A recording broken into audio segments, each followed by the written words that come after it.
Le déroulement. La partie interrogation écrite se déroule généralement dans une salle ou dans un local. C'est une banque de 200 questions, réparties sur 20 fiches. L'inspecteur va vous demander de tirer au sort une fiche parmi les 20. Vous disposez de 6 minutes maximum pour répondre aux 10 questions posées. La fiche est individuelle, mais elle peut être organisée collectivement selon le matériel. La notation. Sur les 10 questions, si vous avez 9 ou 10 bonnes réponses, vous aurez 3 points. 7 à 8 bonnes réponses, vous aurez 2 points. 6 bonnes réponses, vous aurez 1 point. 5 bonnes réponses, 0 point. Et moins de 5 bonnes réponses, ça sera la note éliminatoire.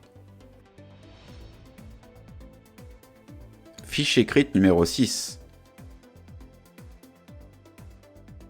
Question numéro 1. Avec votre véhicule, vous avez détérioré des panneaux de signalisation.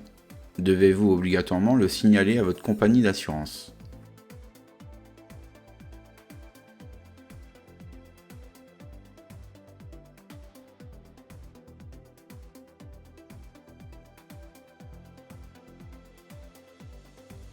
Question numéro 2. Ce signal m'indique un arrêt d'autobus. Vrai ou faux?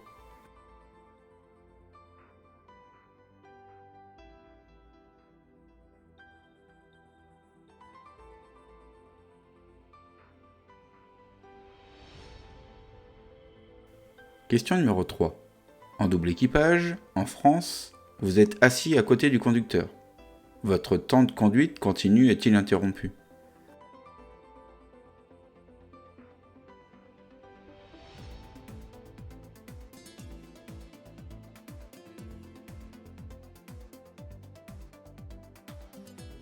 Question numéro 4.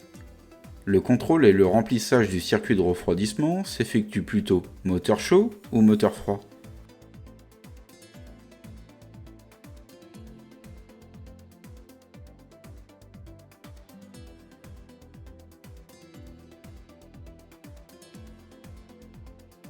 Question numéro 5. En transport public, à bord de votre véhicule, vous devez posséder l'original ou une copie conforme de la licence communautaire de transport?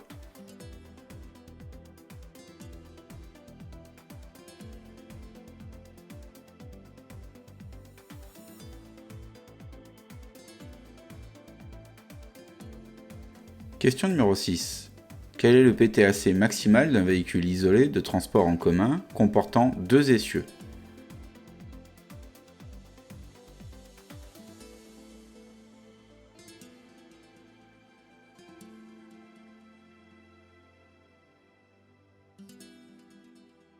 Question numéro 7.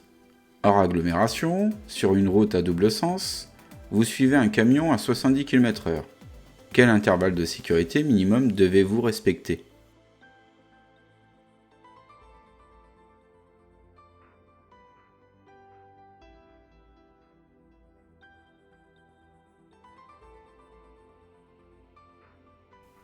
Question numéro 8. Dans un véhicule neuf, les passagers doivent-ils être prévenus de l'obligation d'attacher leur ceinture de sécurité?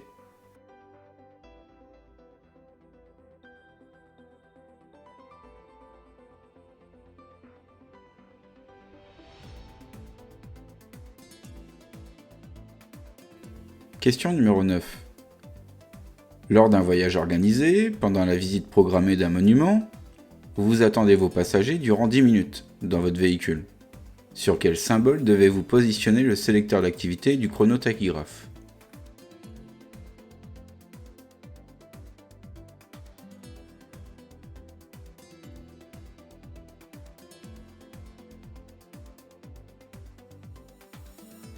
Question numéro 10.